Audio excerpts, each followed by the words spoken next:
He was a powerful tycoon, haunted by the pain of loss and the responsibility for his sensitive daughter.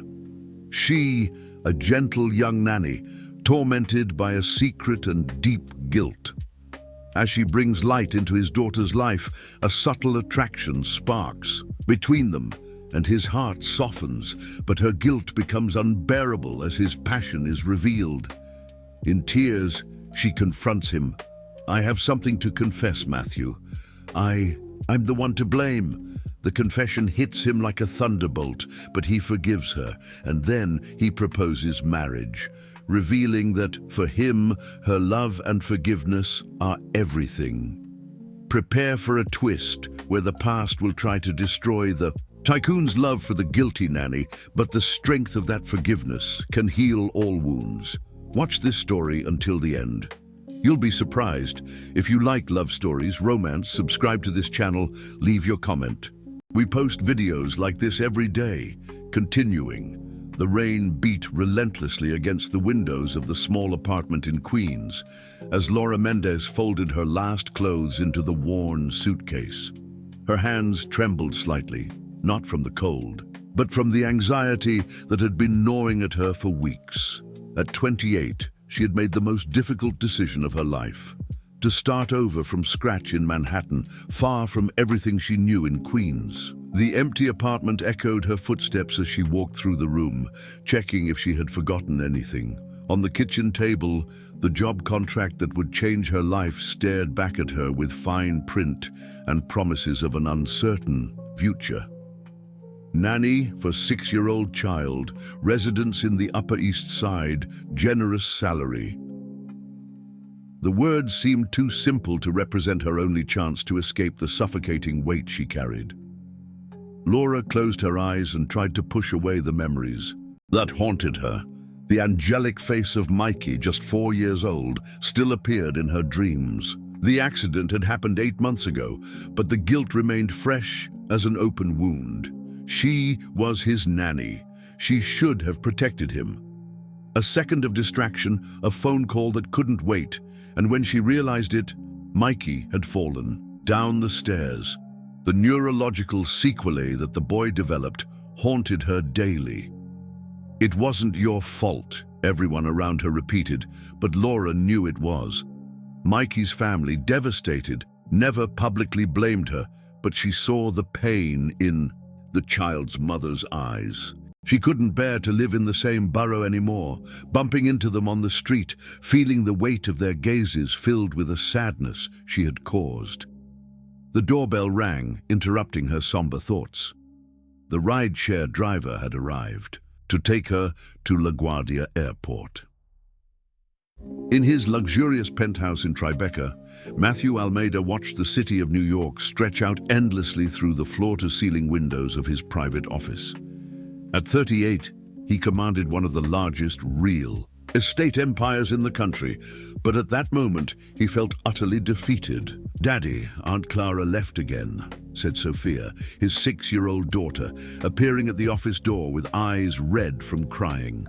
Matthew sighed heavily. This was the 4th nanny in 6 months. Since the death of Isabella, his wife, 3 years ago, nothing seemed to work in his personal life. Sophia had become an extremely sensitive child, with inexplicable crying spells and a constant need for attention that he, immersed in work to escape his own pain, couldn't provide. "Clara said I'm too difficult," Sophia murmured, twirling her finger in her brown hair, a nervous tic she had developed after her mother's death. "You're not difficult, princess.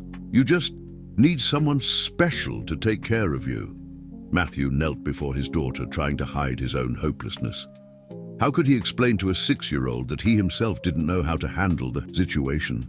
The phone rang on his desk. Renata, his assistant, came on the line. "Mr. Almeida, the new nanny you interviewed yesterday is here. She flew in from Queens this morning." Matthew had completely forgotten. With so many candidates having passed through his house, they all became a blur of anxious faces, promising miraculous solutions to Sophia's problems. This one was different, only because she came from another borough. Maybe that was exactly what they needed, someone without preconceived notions about his difficult daughter. "Send her up," he said, picking Sophia up in his arms. "Let's meet another person who wants to take care of you, okay?" Sophia nodded reluctantly, but Matthew noticed the cautious hope in her eyes. His daughter, despite all her sensitivity, still believed that someone could come along and make everything right again.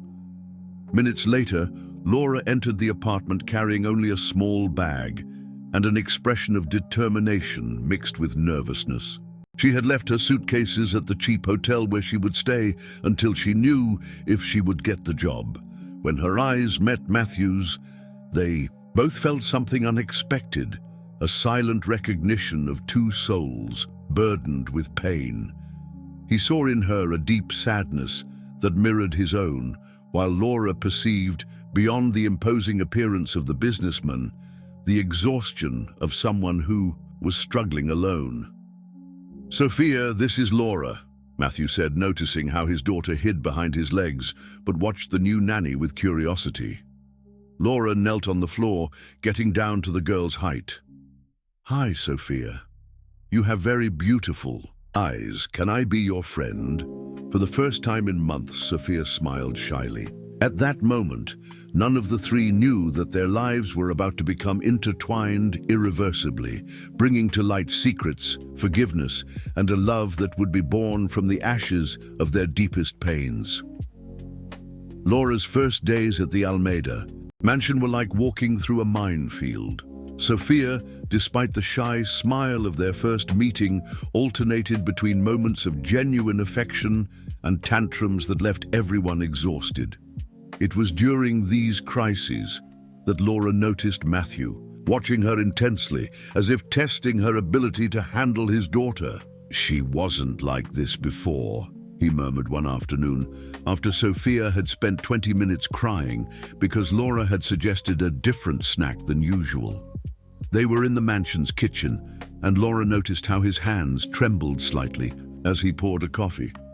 "Children process trauma in different ways," Laura replied softly, wiping the girl's face, who had finally calmed down in her lap. "Sophia is very intelligent. She knows she has lost something important, but she can't name what she feels." Matthew stared at her for a long moment. There was something in Laura's voice, a personal experience behind those words, that intrigued and disturbed him at the same time. "You speak like you know the subject."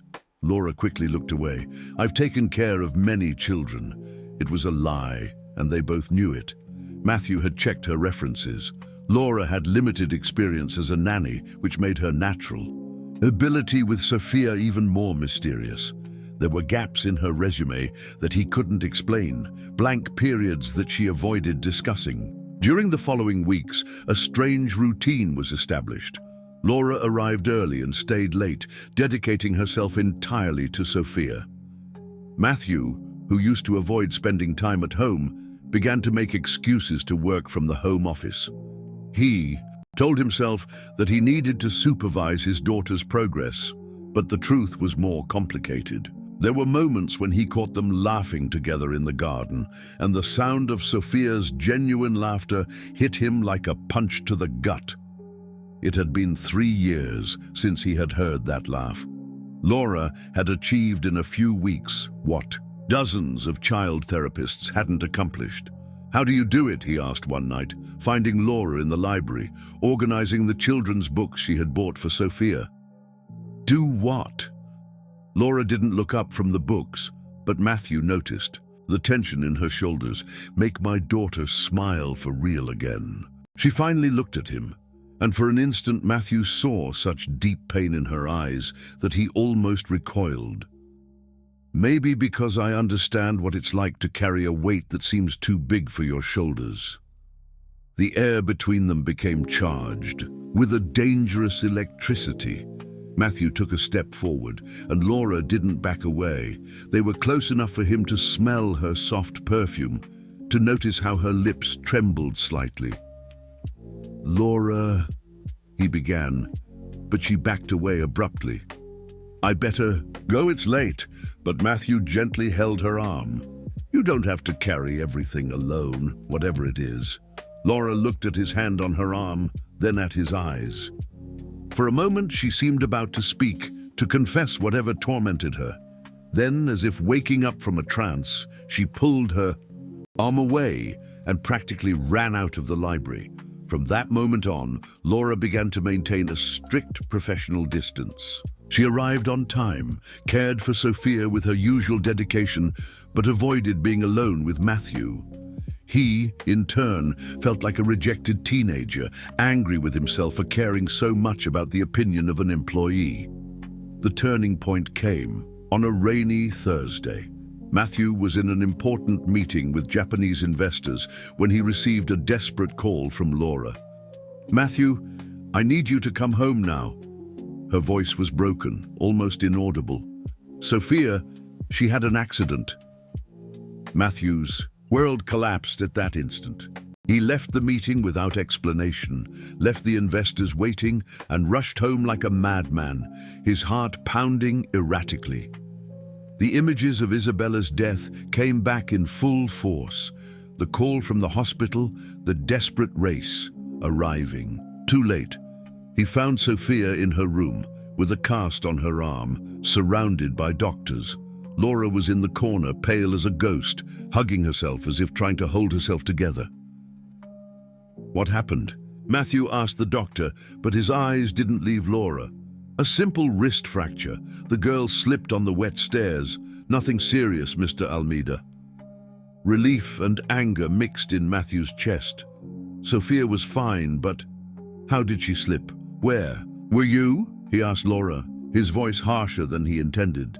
Laura looked at him with tear-filled eyes and a guilt that seemed disproportionate for a simple accident. I was answering a call for 2 minutes. She said she was just going to get a toy from her room." "A call?" Matthew felt the anger rise. "You left my daughter alone to answer the phone." "Matthew, please." Laura tried to approach, but he backed away. "You were hired to take care of her, not to be on the phone." The words came out crueler than he intended, and Matthew saw Laura recoil as if she'd been physically assaulted. She nodded silently, picked up her bag, and left the room. Later, after the doctors had left and Sophia was sleeping peacefully, Matthew realized the magnitude of his injustice. Accidents happened. Laura had taken care of Sophia with absolute dedication for weeks. His reaction had been excessive, fueled by his own fear of losing his daughter. When he went to look for her to apologize, he discovered that she had left. She left only a note. "I'm sorry. I know Sophia will be better off without me." Matthew crumpled the paper, his chest tight with a feeling he hadn't felt in years. Regret, and something more dangerous, the certainty that he had just pushed away someone who had become too important for his peace of mind. Laura spent 3 days in a cheap hotel downtown, alternating between crying spells and the desperate search for a new job. The accident with Sophia had unearthed all her guilt about Mikey, and she became convinced that she was a curse to the children she cared for. Maybe it would be better to go back to Queens, face the pitying looks, and find another kind of work. On the morning of the 4th day, as she was packing her bag for the 2nd time in a week, someone knocked on the door. When she opened it, she found Matthew standing in the narrow hallway, looking dejected and holding a bouquet of yellow flowers, Sophia's favorite, as Laura had discovered. "How did you find me?" she asked, still in her pajamas and with swollen eyes. "It wasn't hard. You used your credit card to pay the hotel bill." Matthew looked embarrassed. "Can I come in? We need to talk." Laura hesitated, but eventually moved away from the door. The room was tiny compared to the Almeida mansion, and his presence seemed to fill all the available space. "Sophia has been asking about you for 3 days, he said, leaving the flowers on the small table. "She doesn't understand why you left. Neither do I." "You fired me," Laura replied without looking at him, pretending to fold the clothes she had already folded several times. "I was scared. When I saw my daughter hurt..." Matthew ran his hand through his hair. "I lost it. It was unfair. Laura stopped pretending to organize the suitcase and looked at him. There was a vulnerability in his eyes that she hadn't seen before, as if he were removing a carefully constructed mask. "My wife died in a car accident," he continued, sitting in the only chair in the room. Isabella was returning from a doctor's appointment. Raining, wet road. The car skidded. His voice became lower. "If I had gone with her, if I hadn't scheduled that meeting at the same time, maybe she would still be alive." Laura felt her heart clench. "Matthew, ever since then, I've been paranoid about anything that happens. To Sophia, I'm afraid that if I'm not careful for a second, I'll lose her too." He looked up at her. "When I saw the cast on her arm, all those feelings came back. The fear, the guilt, the feeling that I failed to protect those I love." They were silent for a long moment. Laura struggled against the urge to get closer to him, to offer the comfort that she herself needed to receive.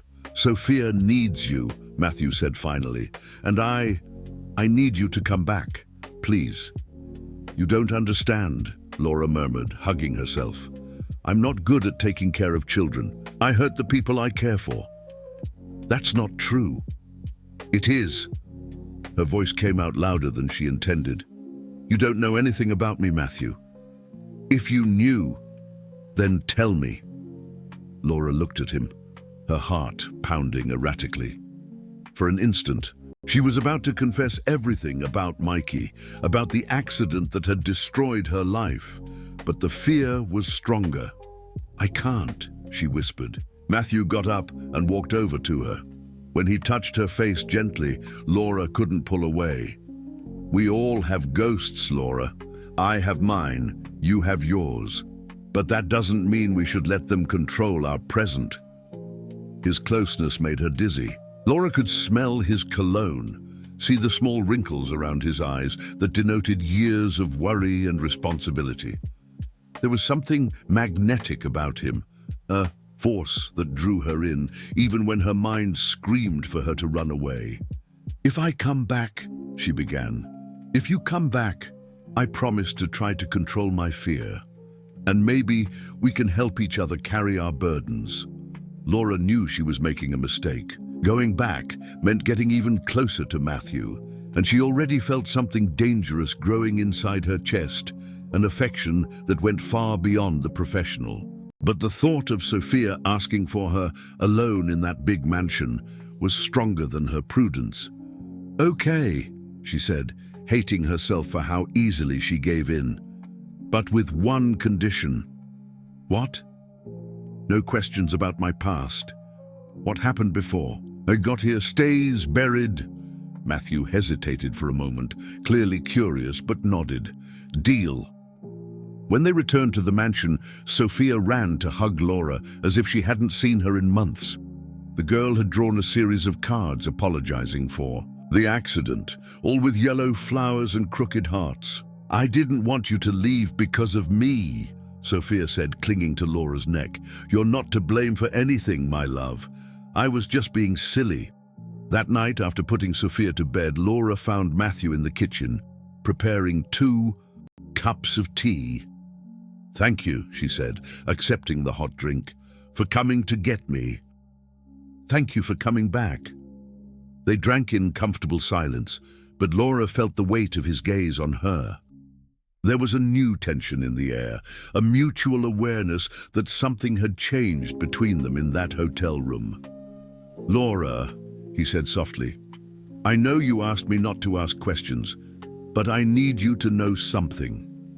She looked at him, apprehensive. "Whatever you're hiding, it won't change the fact that you are the best thing that has happened to Sophia since a long time ago.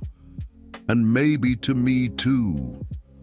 Laura felt her face burn. There was a dangerous promise in those words, a suggestion of possibilities that she couldn't even dare to consider. "Matthew, You don't have to say anything now," he interrupted. "I just want you to know that whatever your secret is, it's not worse than you think. And it's definitely not worse than living in fear of connecting with someone again, Laura finished her tea in silence, but her hands trembled slightly. Matthew was wrong. Her secret was worse than he imagined, and the closer they got, the more inevitable it became that the truth would come out and destroy everything. Sophia's fever started on a Monday morning, seemingly harmless. Laura measured her temperature, 101.3 degrees, and decided to keep the girl at home, administering fever reducers and offering constant fluids.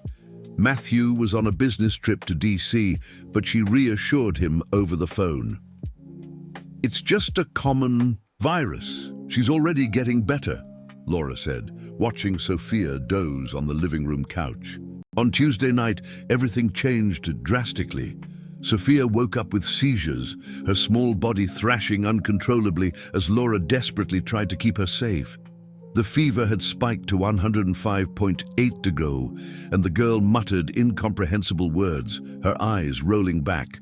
"Please, God, no," Laura whispered, her hands shaking as she called 911. The images of Mikey superimposed themselves on reality. Another accident, another child in danger under her care. The ambulance arrived in 15 minutes that felt like hours. During the ride to the hospital, Laura held Sophia's cold hand and prayed all the prayers she knew while the paramedics worked to stabilize the girl's temperature. Matthew arrived at New York Presbyterian Hospital 3 hours later, having cancelled all appointments and caught the first flight to New York. He found Laura in the pediatrics hallway, still in her pajamas, with her face stained with tears and trembling uncontrollably. "How is she?" he asked, breathless from running through the hallways. "Viral meningoencephalitis," Laura managed to articulate. "The doctors say we caught it in time, but—" Her voice broke. "Matthew, I should have noticed it sooner. The symptoms were there. I should have—" "Hey, stop!" Matthew pulled her into a hug without thinking, feeling how she trembled against his chest.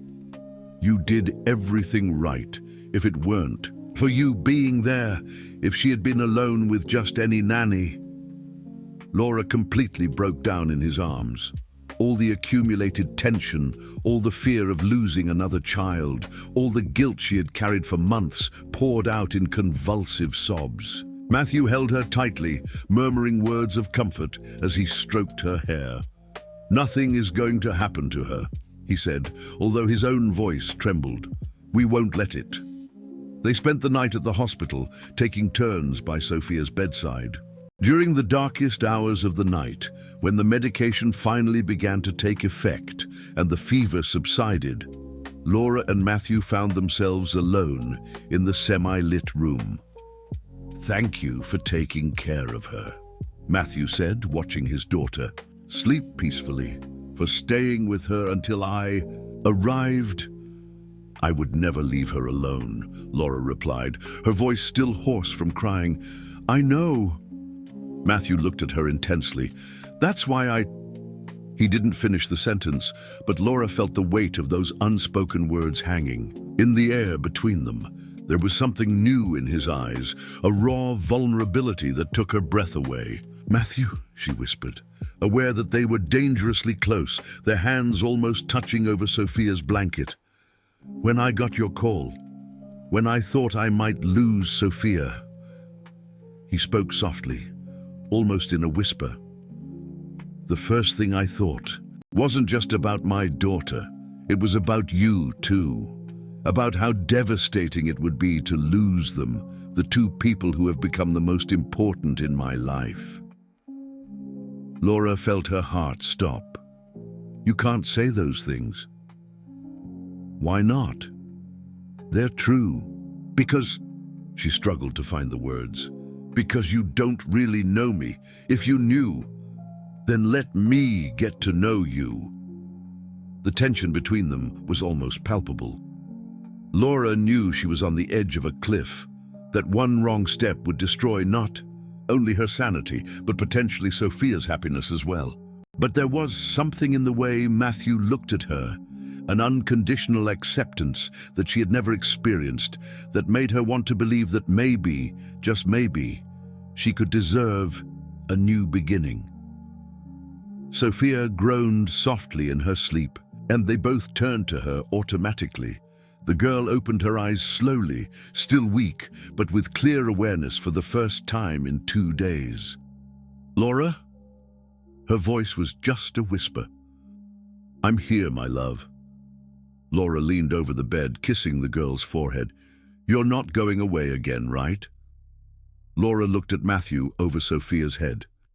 He nodded almost imperceptibly, as if to say that the choice was hers, but that he hoped, needed her to stay. "No," said Laura, sealing her fate. "I'm not going anywhere." Later, when Sophia fell back asleep and the doctors confirmed that she was out of danger, Matthew insisted that Laura go home to rest. He offered her a ride, and during the silent drive through the empty streets of New York, both were painfully aware that something fundamental had changed between them. At the door of the mansion, when Matthew turned off the car, neither of them moved to get out. "Laura," he said finally, turning to face her, "I need you to know that—" Before he could finish, she leaned in and kissed him. It was a desperate kiss, charged with fear, gratitude, and a passion she had tried to deny for weeks. Matthew responded immediately, his hands tangling in her hair, as if she could disappear at any moment. When they finally broke apart, both were breathless. "That was a mistake," Laura whispered, but didn't pull away from him. "It was," Matthew agreed, but his hand still caressed her face. "The best mistake I've ever made." They kissed again, this time slower, more aware of the implications. When Laura finally got out of the car and entered the mansion, she knew she had crossed a line from which there was no turning back. She was in love with Matthew Almeida, and that could destroy everything she had tried to rebuild. Upstairs, in her lonely room, Laura picked up her cell phone and looked at the numbers of Mikey and his family, still saved in her contacts. The weight of the guilt she carried seemed even more unbearable now that she had something real to lose. The closer she got to happiness, the more terrifying the prospect became that her past could destroy everything. She didn't know that at that very moment, Matthew was in his office, reviewing the investigations into her past that he had discreetly ordered weeks before, and that would arrive in his hands in a few days. In the days following the kiss, Laura and Matthew tried to maintain an impossible normalcy. He left early for the office and returned late, avoiding the intimate moments that had become dangerously frequent. She concentrated obsessively on Sophia, who was recovering quickly from meningoencephalitis, but they both felt the electric tension that hung in the air whenever they met. It was during breakfast one Thursday that everything began to fall apart. Sophia was playing in the garden while Laura organized the girls' medications when Matthew appeared in the kitchen, more tense than usual. "I need to talk to you," he said, closing the door behind him. Laura felt her stomach clench. There was something in his expression that terrified her. "What is it?" Matthew hesitated, running his hand through his hair, a gesture she had learned to recognize as a sign of extreme nervousness. "My sister is arriving today from Chicago. Helena doesn't know about us." "There is no us," Laura replied quickly, but the words sounded false even to her. "Laura." He approached, but she backed away. "You know there is." "Matthew." "Stop. You're my boss. I'm an employee in your house. It was just a moment of weakness after a stressful situation." "It was much more than that, and you know it." Before Laura could respond, the sound of a car in the driveway interrupted them. Matthew looked out the window and sighed heavily. "She's here early." Helena Almeida Santos was a female version of Matthew, tall, elegant, with the same piercing gaze. At 35, she was a successful lawyer and clearly accustomed to having control over all situations. Laura watched her embrace her brother and Sophia with a familiarity that further highlighted her status as a stranger in that family core. "And this must be the new nanny," said Helena, assessing Laura from head to toe with a smile that didn't reach her eyes. "Laura, isn't it?" "Yes, ma'am." Laura extended her hand, but Helena only nodded politely. "Sophia, how about you show me your new drawings while I talk to your father?" Helena suggested, and the girl, always eager to please her aunt, ran to get her notebooks. Laura understood the message and retreated discreetly to the kitchen, but couldn't help but hear fragments of the conversation in the office. "Too young for this responsibility, Matthew. Sophia adores her, Helena. She's doing an excellent job. Woman too pretty to work at home with a widower. You need to be more careful about your reputation. It's none of your business." "Of course it is. You have a daughter to raise, a business to protect. People talk, Matthew." Laura felt her face burn. Helena had identified exactly what she feared most, that people could see something between her and Matthew, that Sophia could be harmed by gossip. The situation worsened during dinner. Helena asked a series of seemingly casual questions about Laura's past, her family, her previous jobs. Laura answered evasively, but noticed Matthew's sister-in-law's increasingly suspicious gaze. "It's interesting how you don't mention references from your previous jobs," Helena commented, elegantly cutting a piece of salmon. "In my profession, I've learned that people always have reasons to hide information." "Helena," Matthew warned, but she continued, "I'm just being cautious. Sophia is very important to all of us." That night, Laura was putting away Sophia's clean clothes when she heard a soft knock on the girl's bedroom door. It was Matthew, looking exhausted. "Can I come in?" Laura nodded but kept her distance. "Sophia has been asleep for an hour." "I didn't come because of her." He closed the door behind him. "I came to apologize for my sister. She can be intense." "She's right," Laura said, folding a t-shirt more forcefully than necessary. "Your reputation is important. Sophia needs stability." "Laura, look at me." She reluctantly obeyed, and Matthew saw tears shining in her eyes. "I don't care what Helena or anyone else thinks. I care about you, about what we're building together." "We're not building anything." Laura's voice came out louder than she intended, and they both looked automatically at Sophia, who continued sleeping. "You have a daughter, a business empire, a complex life. I'm just a nanny with a past that what? Laura, whatever you're hiding, you don't want to know." She cut him off, the tears now flowing freely. "Trust me, you don't want to know." Matthew approached and, despite her initial resistance, pulled her into his arms. "I want to know everything about you. The secrets, the scars, the fears, everything." When he kissed her this time, Laura didn't resist. They kissed with the hopelessness of those who know they are living borrowed moments, that reality would soon separate them again. "I love you," Matthew whispered against her lips, and Laura felt her world collapse. "Don't say that," she pleaded. "Why not? It's true. Because when you find out who I really am, you'll regret those words." They were interrupted by the sound of Matthew's cell phone. It was a message from Helena. "I need to talk to you early tomorrow. It's urgent." The next morning, Helena sought out her brother before breakfast. She had in her hands a yellow folder that made Matthew's heart freeze. "I hired a private investigator," she said without preamble, "because you're clearly not thinking clearly." "Helena, you had no right." "I do. Sophia is my niece too." Helena opened the folder. "Laura Mendez worked as a nanny in 3 families in Queens in the last 2 years. Fired from all without references, and 8 months ago." Matthew felt his blood run cold as Helena continued reading the investigator's report.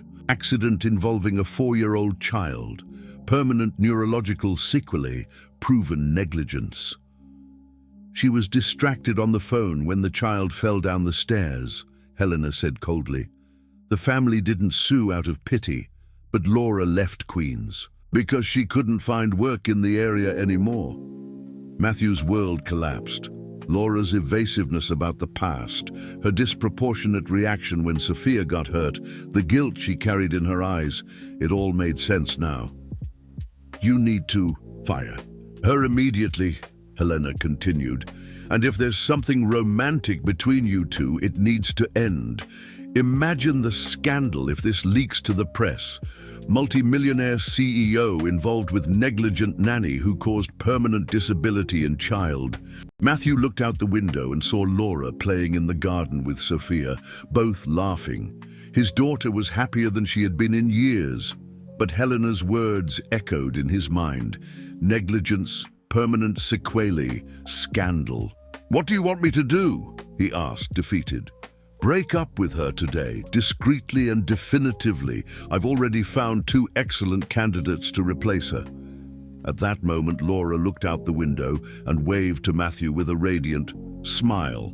He waved back, knowing it would be one of the last times he would see her smile at him like that. Matthew spent the whole day avoiding Laura, locked in his office with the investigation folder open on his desk. Each page seemed to confirm his worst fears. Photos of Mikey, the 4-year-old boy who now used a wheelchair, medical reports detailing the neurological damage, testimonies from the family describing the moments after the accident.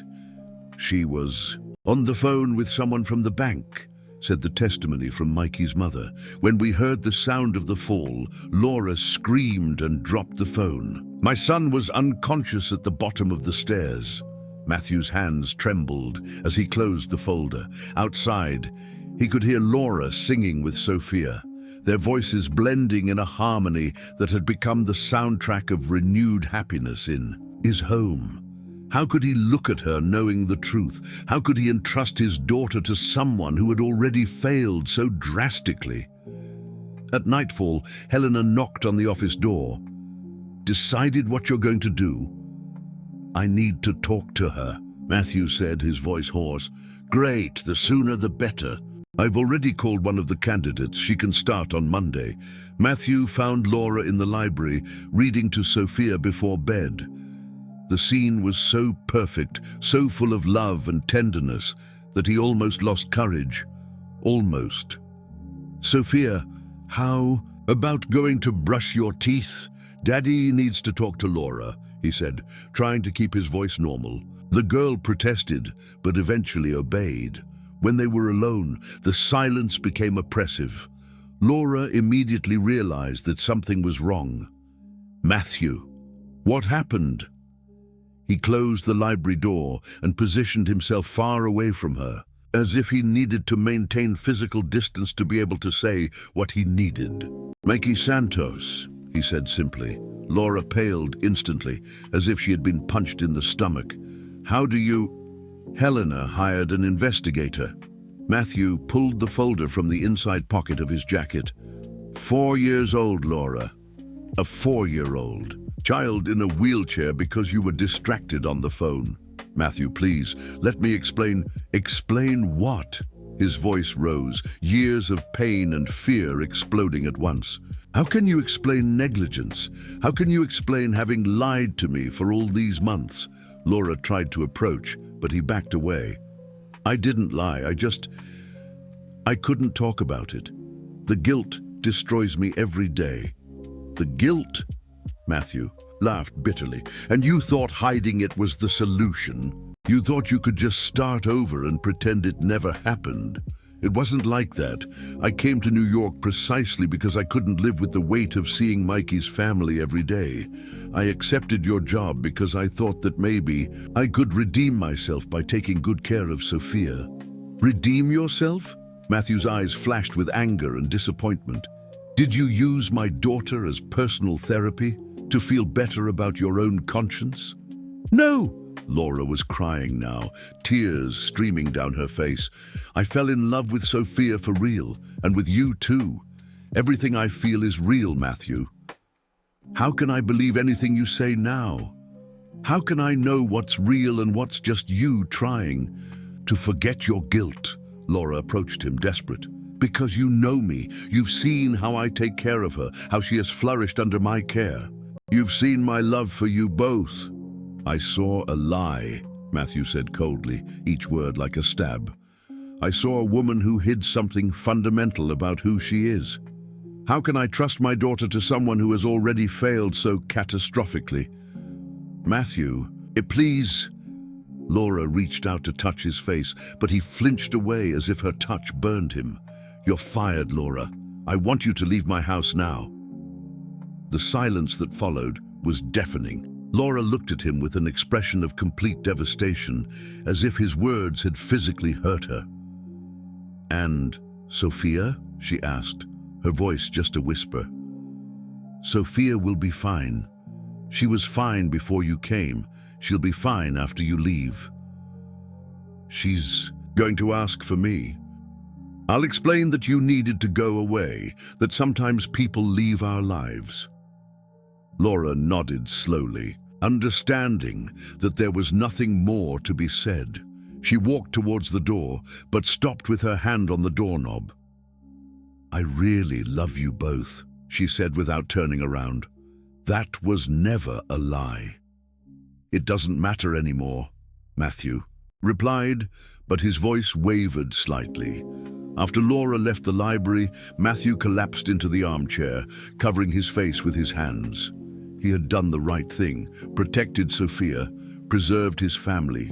So why did he feel like he had just torn out his own heart? Upstairs, Sophia woke up to the sound of raised voices and left her room to investigate. From the top of the stairs, she saw Laura carrying her suitcases towards the front door, crying silently. "Laura!" she cried, running downstairs. "Where are you going?" Laura knelt down to be at the girl's height, trying to control her tears. "I need to go away, my love." "Why? Did I do something wrong?" "No, never. You're perfect, Sophia. You're the most wonderful child in the world." "Then stay. Please, stay with me." Laura looked over Sophia's shoulder and saw Matthew standing in the entrance to the library, watching the scene with a tortured expression. For a moment their eyes met, and she saw a pain that mirrored her own. "I can't stay, princess, but I'll love you forever, okay?" Sophia clung to Laura's neck, sobbing. "I don't want you to go away. Daddy, make her stay." Matthew approached and gently pulled his daughter from Laura's arms. "Sophia, come here. Laura needs to go." "No, I don't want to." Sophia struggled in her father's arms, reaching out to Laura. Laura picked up her suitcases with trembling hands and walked towards the door. On the threshold, she turned around one last time. "Take good care of her," she said to Matthew. "I always have," he replied, but his voice was broken. Laura nodded and left, closing the door behind her. Inside, Sophia continued crying in her father's arms, asking why the people she loved always left. Matthew carried his daughter to her room, but she cried for hours, calling Laura's name until she fell asleep from exhaustion. When he finally managed to put her to bed, Matthew went downstairs to the living room and found Helena waiting for him with a glass of wine. "You did the right thing," she said. "It's going to hurt for a while, but you'll get over it." Matthew looked out the window at the empty street where Laura had disappeared minutes before. "What if I'm wrong, Helena? What if I just destroyed the best thing that has happened to us both since Isabella?" "You're not wrong. You're protecting your daughter." But even as Helena spoke, Matthew couldn't forget the look of genuine love in Laura's eyes when she said goodbye to Sophia. He couldn't forget how his daughter had flourished under her care. And he couldn't stop wondering if, in trying to protect Sophia from a possible danger, he hadn't just deprived her of the person who made her happiest. That night, both Matthew and Laura remained awake on their respective sides of the city, both questioning whether love could survive the destructive truths and impossible choices that life sometimes imposes.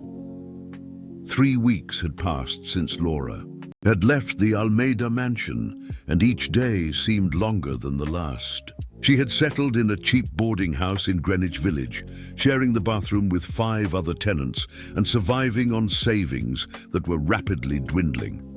Nanny jobs were impossible to get. Helena had made sure that Laura's negative references reached the main websites for domestic employment agencies in New York. It was on a particularly gloomy afternoon, while searching for waitress jobs on classified sites, that Laura received an unexpected call. "Laura, this is Carla, Mikey's physical therapist." Laura almost dropped the phone. "Carla, how did you get my number?" "Your mother gave it to me." "Laura, I need to talk to you urgently. Can you meet us today?" An hour later, Laura was sitting in a cafe near the rehabilitation center where Mikey was receiving treatment in Queens. Carla, a 50-year-old woman with kind eyes, seemed restless. "Laura, I know you left New York because of work problems," Carla began, "but I need you to know something about Mikey's accident that you were never told." Laura felt her heart race. "What are you talking about?" Carla sighed heavily. "I shouldn't be doing this. I violated professional secrecy to discover the truth, but I can't stand to see you destroying yourself for something that wasn't entirely your fault anymore." "Carla, I was on the phone. I left Mikey alone for 2 minutes. And do you know why he was on the stairs alone?" Carla leaned forward. "Because Fernanda, his mother, had given him a strong sedative to sleep without telling you. A sedative that causes disorientation and loss of balance in children." Laura's eyes widened. "What are you saying?" "Mikey was drugged, Laura. The medication was in his blood when he arrived at the hospital. Fernanda omitted this information from everyone, from you, from the doctors, from the police. She let you carry all the guilt." Laura's world seemed to spin. But why would she do that? Because she was having a nervous breakdown, medicating herself and her son without medical guidance. Her husband was constantly traveling for work. She felt alone, overwhelmed. Giving Mikey the medication was her way of getting a few hours of peace. Carla held Laura's hand. When the accident happened, she panicked. It was easier to let the nanny take the blame than admit she had drugged her own son. Laura felt tears burning her eyes. "How did you find out about this?" Mikey started talking about that day in therapy sessions. "Children are honest, Laura. He remembered taking the sleepy medicine from Mommy before going to play. When I questioned Fernanda discreetly, she broke down and confessed everything." "So, it wasn't all my fault?" "Of course not. You made a human mistake by getting distracted for 2 minutes, but a sober 4-year-old wouldn't fall down the stairs just from momentary lack of supervision. Mikey fell because he was disoriented by the medication." Laura covered her face with her hands, sobbing. 8 months carrying a guilt that wasn't entirely hers. 8 months believing she was a danger to children. "Fernanda wants to talk to you," Carla said gently. "She's getting treatment now, doing therapy. She wants to apologize and clarify everything officially." "It's too late," Laura murmured. "I've already lost everything. The man I love believes I'm negligent. I lost Sophia. I lost—" "Laura, look at me." Carla cupped her face. "It's not too late to fight for what you love. The truth has power. Use it." That night, Laura called her mother in Queens, telling her everything. Donna Maria, a strong woman who had raised 3 daughters alone, was outraged. "Honey, you're going back to New York and you're going to tell that man the truth. If he doesn't believe you, that's his problem, but you can't live the rest of your life carrying a guilt that isn't all yours." "Mom, it's more complicated than that. He has a daughter, a reputation. And you have the right to be heard. Laura, I raised you to be a strong woman. I'm not going to let you give up now." 2 days later, Laura was back in New York with a folder containing testimonies from Carla, Mikey's medical records, and a letter from Fernanda confessing the whole truth. But when she tried to call Matthew, she found that he had blocked her number. That's when she decided to look for the only person who could help her get to him, Helena. If Matthew's sister had been responsible for destroying her life, perhaps she could also be convinced to help rebuild it. Laura found Helena leaving an executive lunch at a fancy restaurant in the Upper East Side. The lawyer was visibly shocked to see her. "What are you doing here? I thought you had already left New York." "I need to talk to you. It's about the investigation you did about me." Helena looked around, clearly uncomfortable with the public situation. "We have nothing to talk about." "We do." Laura showed her the folder. "Because your investigation was incomplete. You found half-truths and used them to destroy your brother's happiness." "What are you talking about?" Laura opened the folder right there on the busy sidewalk. "Mikey Santos didn't fall down the stairs just because I was distracted. He fell because his mother had given him a strong sedative without my knowledge. It's all here. Medical reports, testimony from the physical therapist, confession from the mother herself." Helena took the documents, reading them quickly. Laura saw her expression gradually change from skepticism to shock. This changes everything," Helena murmured. "It does. I made a mistake, but I wasn't the only one responsible, and your brother condemned me based on incomplete information you provided." Helena looked up from the papers. "Why are you showing me this? Why aren't you going straight to Matthew?" "Because he doesn't want to see me. He blocked my number, probably gave orders not to let me into the company." Laura took a deep breath. "You were the one who took me away from him. Now you need to help me get back." "And why would I do that?" "Because Sophia is suffering." "I know she is. And you also know that I really loved her, that I would never hurt her." Helena put the documents in her bag, looking conflicted. "Matthew won't forgive me if he finds out I presented incomplete evidence. Then help fix this. Give me a chance to tell him the truth." Helena was silent for a long moment, watching the traffic on the street. Finally, she sighed. "There's a launch party for a new development from his company tomorrow night at the Plaza Hotel, if you can get in." "How am I going to get in? I don't have an invitation." Helena opened her purse and handed over a gold card. "Now you do. It was my extra invitation." Laura took the invitation with trembling hands. "Why are you doing this?" "Because maybe I was too hasty, and because my niece has cried every night since you left." Helena straightened up, returning to her professional posture. "But Laura, if you're going to do this, do it right. Don't waste the opportunity." That night, Laura called her mother again. "Mom, I found a way to get to him. And what are you going to do, honey?" "I'm going to fight for the man I love. I'm going to fight for the girl I consider my daughter. I'm going to prove that our love is worth more than the mistakes of the past. That's what I want to hear. Now go out there and show that man who you really are." Laura hung up the phone and looked at the simple dress hanging in the boarding house closet. Tomorrow would be her only chance to win back everything she had lost. She couldn't fail. The Plaza Hotel was dazzling that Saturday night. The hotel's ballroom had been transformed for the launch of Almeida Enterprises' newest development, a luxury residential complex that promised to redefine the concept of premium housing in New York City. Businessmen, politicians, and celebrities circulated among the elegantly decorated tables, glasses of champagne in their hands, and calculated smiles on their faces. Laura spent 10 minutes standing at the entrance, gathering courage.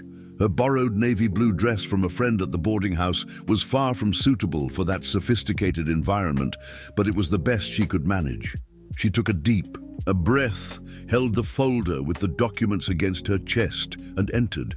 Matthew was in the center of the room, impeccable in his tuxedo, talking to a group of investors. Even from a distance, Laura could see the deep circles around his eyes and the tension in his shoulders. He looked thinner, more tired.